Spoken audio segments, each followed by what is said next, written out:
Hello and welcome to everybody joining us today.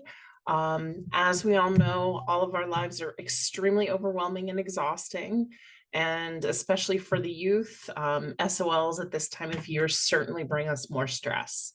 But today we're going to give you some tools that really help you cope with stress and anxiety, and a little bit of that burnout that we feel, especially at this time of year. I'm really excited to share these tools with you tonight. These are the most powerful tools that come directly from a course called Insight for Life, and it's created specifically for teens and children. And it's based on a Stanford University business class, and it's on mindfulness and emotional intelligence. So I've selected some of the best tools. I love some of these tools more than others, but the best part about it is that, we're just adding tools to our toolkit and you use them as you see fit. The best part is, honestly, you can use them at any time, day or night, when you're in a room full of people or not, it just helps. Even at 3 a.m., I've used them too. So a little bit about myself. I want to introduce myself. I'm Karen McKevitt. I reside in Ashburn with my family. I have 2 teenagers, my husband, and 3 dogs. It's a crazy house, but we always make it work. I've had a career in broadcast media. I was an LCPS bus driver for a year and a half. I got to see tons of kids from all grade levels. And then I decided that I really wanted to fully devote myself into my coaching and really dive right in. You're wondering the bus driving piece. I actually love the middle schoolers, which is why I still do this. And this is kind of my passion. I certified to be a life coach during the pandemic, so that's going on now 3 years. I started working with adults, and then I decided that the children and teens, they're not really kids anymore, that really became more of my passion, and I really was able to connect with kids in a different way. I certified to be a board certified special education advocate within the last year, and then I love volunteering for scouting with both of my children. So now that you know a little bit more about me, I'd like to invite you just to shut off some distractions, close your door, close down any web browsers. I really want you to just be able to be here for yourself. You're honoring this time as self-care. So to get everything out, or I'm sorry, I should say, I want you to get everything that you possibly can out of today. So I just want you to search for some peace of mind, some balance, and clarity. I'm recording the session, so you can go back and to review this anytime you'd like. So no need to take notes. Just simply be here with me now.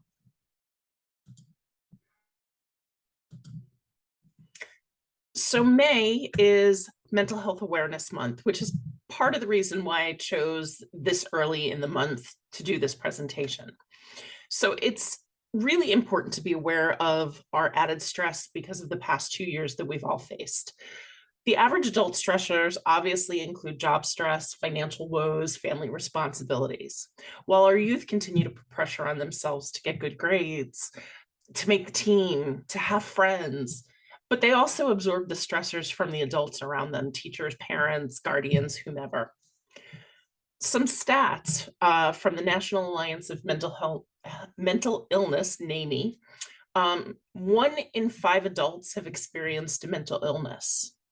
1 in 15 experience substance use disorder and mental illness. That's staggering to me. Now, when you look at youth stats from 12 to 17 years old, 1 in 6 have experienced major depressive episodes, and 15% more have used alcohol to cope. The average person takes 7 years to admit a diagnosis or admit that they need to go get help beyond just feeling blue and sad and whatnot. So that's why the mental health support is really so critical at this age. So moving forward, I believe when we overcome overwhelm, what we're really doing is building our own resilience. So what is resilience? Well, let's take a look at the dictionary. It says the capacity to recover quickly from difficulties, toughness, the ability of a substance or object to spring back into shape, elasticity. As parents, I certainly know and understand the responsibilities that you're juggling. And for the youth, I've seen firsthand stress from school, from the parents, and even themselves. But the good news is you're here because you recognize the importance of mental health. Give yourself credit for being here and taking advantage of these tools. And this will allow you to care for yourself every day. So now, the antidote for overwhelm is action. Getting into the present moment is where peace lives.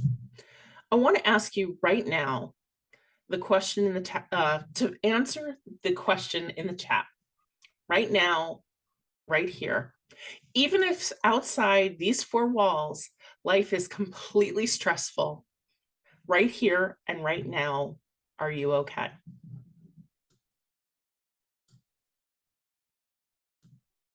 Most people answered no.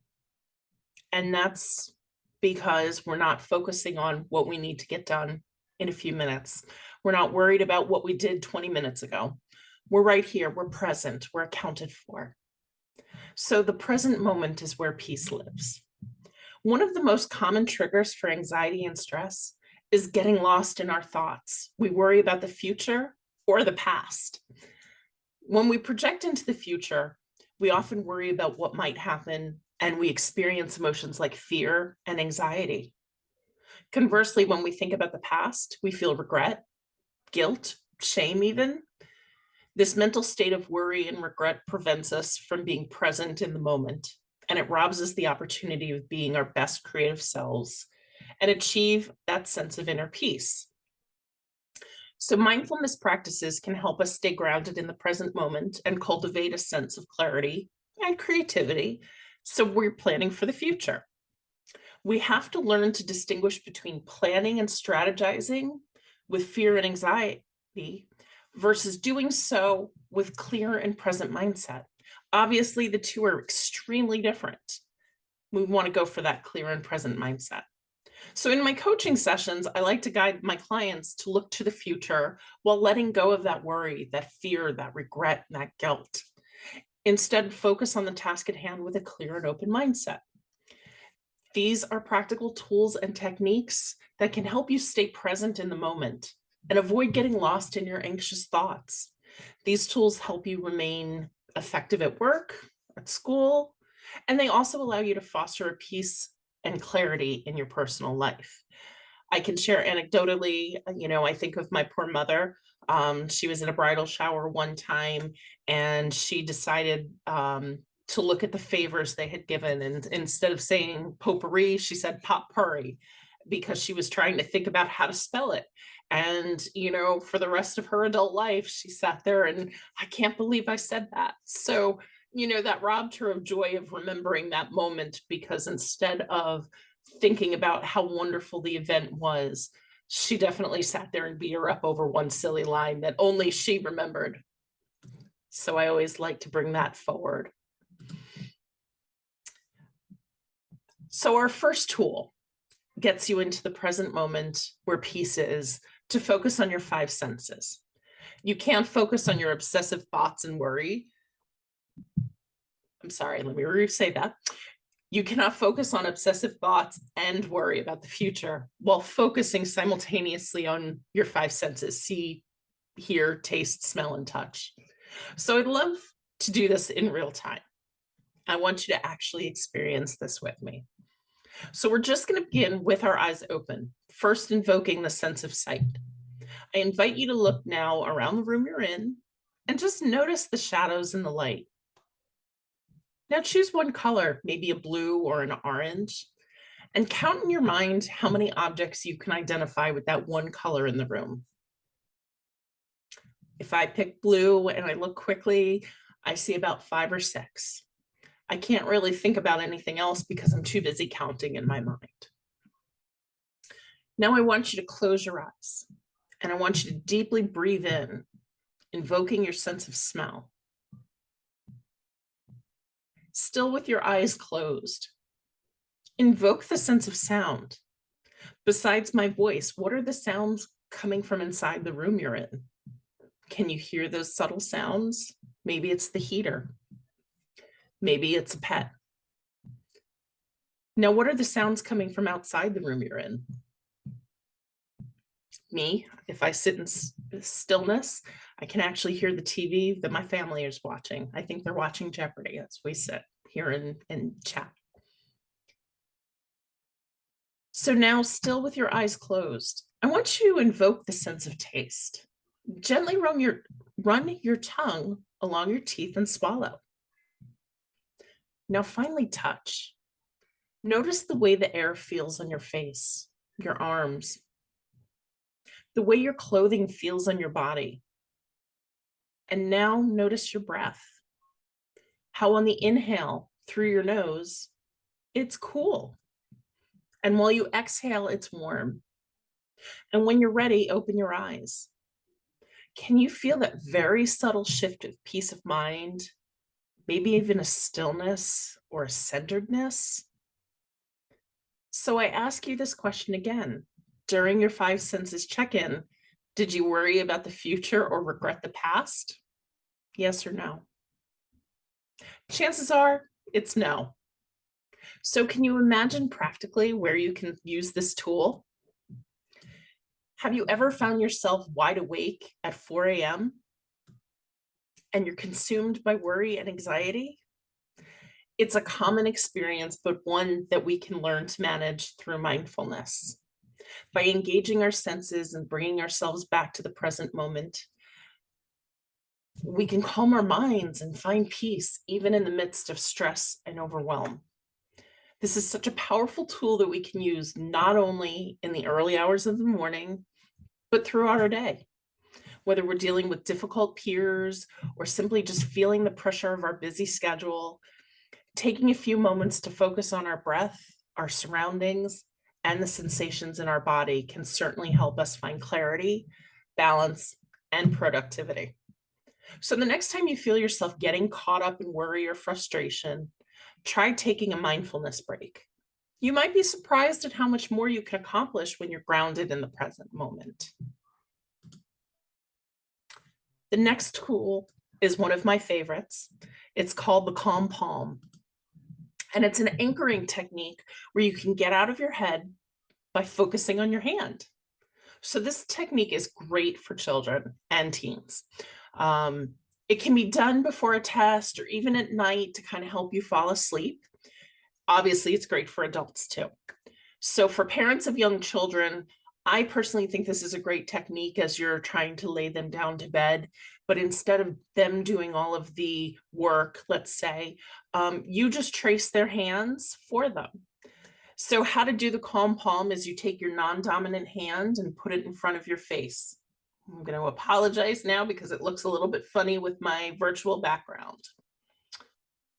What we're going to do is look at the lines, the veins, and the color. Now take your dominant hand and with your pointer finger, trace from the bottom of your thumb, breathe in and count to 1 on the up, and then down 2, up 3, and continue counting until you reach 10. This technique can be done anywhere, and it's honestly one of my son's favorites. It's perfect for stress and anxiety. My hands are a little cold today. All right, so now we go on to tool number 2 or 3. I apologize. Can't count today. It's obviously late. So meditation. There are many types of meditation, and they don't have to be hard, and you don't have to do them for long periods of time. So we'll discuss some of the easier ones. The first one is I feel relaxed now, and it involves the acupuncture points in your fingers. So it's very easy. I feel relaxed now. And as we're just moving through this, we're repeating our mantra. I've actually taught that to one of my clients, and I was told that they used it during their last SOL. So I'm a fan of this one. The second is a simple breathing meditation where you follow your breath and say here on the inhale and now on the exhale. When your thoughts come in, as they're naturally going to do, you're going to notice them, but don't let them go on more than a sentence or so. We want to bring back our focus back to our breath. Here, Now, another meditation that involves an inhale for the count of 3. I want you to hold it for 3 and then exhale for 3. You can obviously customize your practice by setting a timer, whether you want to do it for a minute, 30 minutes. That's the best part. It depends on your needs. You get to dictate how long to do it and how long you need the calming. Obviously, if sitting still is difficult for you, and I know it is after a long day, try a walking meditation. Imagine your feet and say here, now, as you take slow steps. When I think about it, I always envision of using, here on my right foot and now on my left foot, and just back and forth as I'm picturing myself walking through. When your thoughts come in, again, we're not going to let them go more than a sentence. We want to refocus on here and now. So focus here and now. Remember, our meditation does not have to be hard, and you can start with just a few minutes a day. Consistency really is the key here. With practice, you'll see tremendous results in clarity, creativity, innovation, groundedness, even peace of mind, and a better response instead of a reaction. So take some time for yourself in the days ahead and try out these powerful tools to alleviate the stress and improve your mental well-being. Tool number 4, reflective writing. Now, I'll be honest with you, this one is not one of my favorites because I have to feel like I have to dedicate time, but it does work when you want to put your time into it. Many of us have that constant stream of negative self-talk, worries about the future, regrets of the past. They just run through our minds. We can't turn them off. Makes it difficult to be present and accounted for and kind of make sense of everything you're doing. Reflective writing is a practice that can help us gain peace of mind by clearing our heads and just releasing them onto a page. When I do my sessions with my youth, we do a practice called write and rip. They write for a couple of minutes and then we rip them up. They're not anything you need to worry about. And the best part is no one's going to read what's in your mind. And it's just like a to-do list. The to-do list when we go shopping helps us kind of not have to remember everything, although I seem to remember everything after I've written them down, but we can relax. It's not going to be forgotten. It's on a piece of paper. Reflective writing can help us gain clarity and creativity by allowing us to access our own wisdom and intuition. So to start, what I recommend doing is keeping a notebook and a pen by your bedside. Take about 5 minutes in the morning and write down any thoughts, any worries, or possibly any dreams you may have had. Don't worry about any judgment or expectations. Just let the thoughts flow onto the page. Over time, you may actually find these stream of conscious writings. They actually reveal pearls of wisdom, new ideas maybe that you haven't considered before. Now, if you have a kid that struggles with writing, whether physically or because of a learning disability, jotting a few words down or even drawing an image of your thoughts may help. Just anything to kind of get that onto the paper. And there's no pressure. Added to the writing, another practice we can explore is the power of questions. And that's one of the greatest things about my job. I like to ask questions. The more I ask, the more I find out.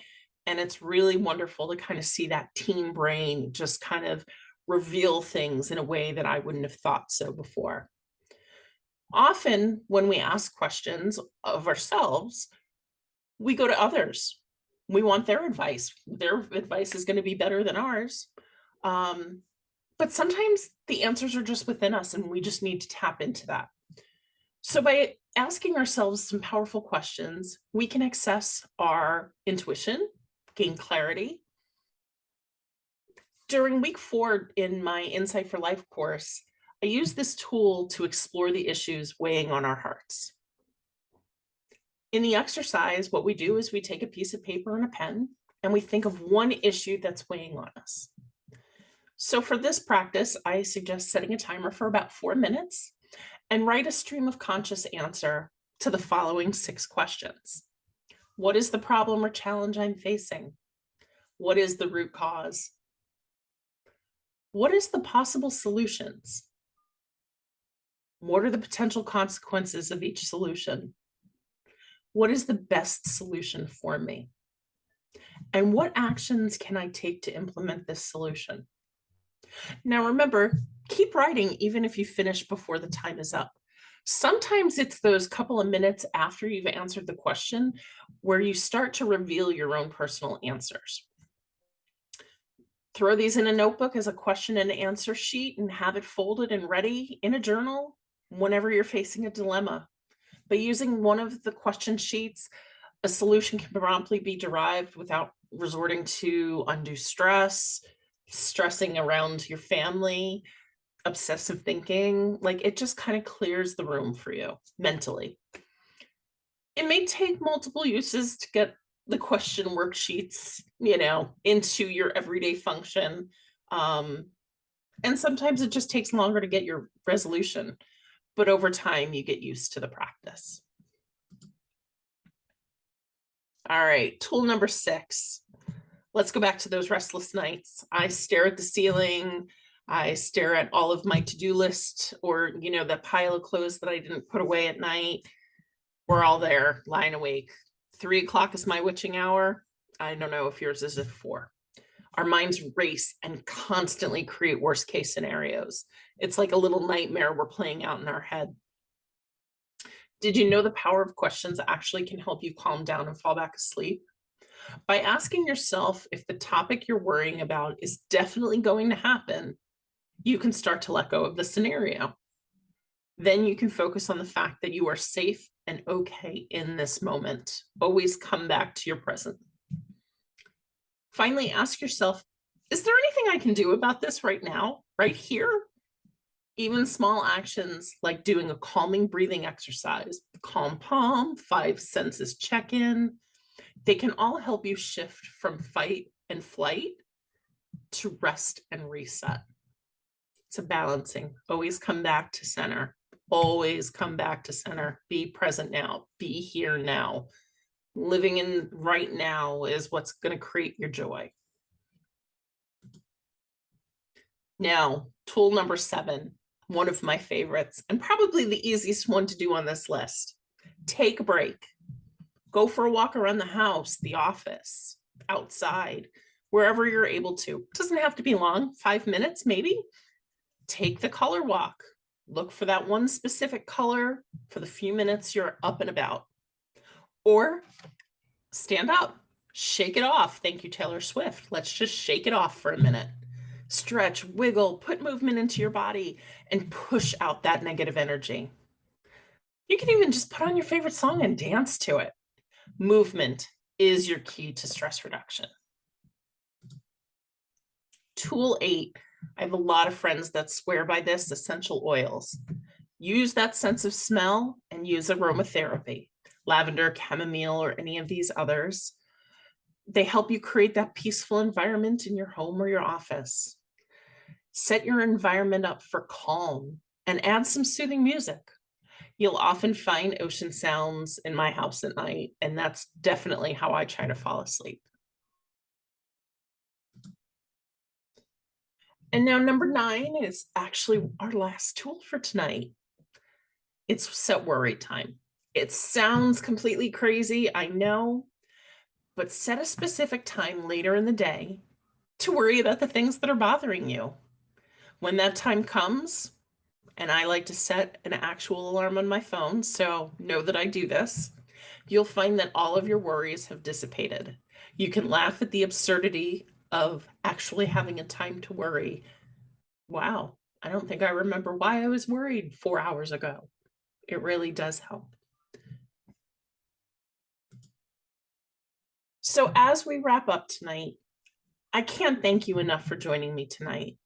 I know it's so hard to carve out time, especially in the middle of a busy week, especially going toward SOLs and the end of the school year. All of us parents are exhausted and really ready for summer to start. Thank you. Thank you. Thank you. As we're wrapping up, I would also like to say, look out for a survey tomorrow. I really would love to know what your thoughts are for tonight's session.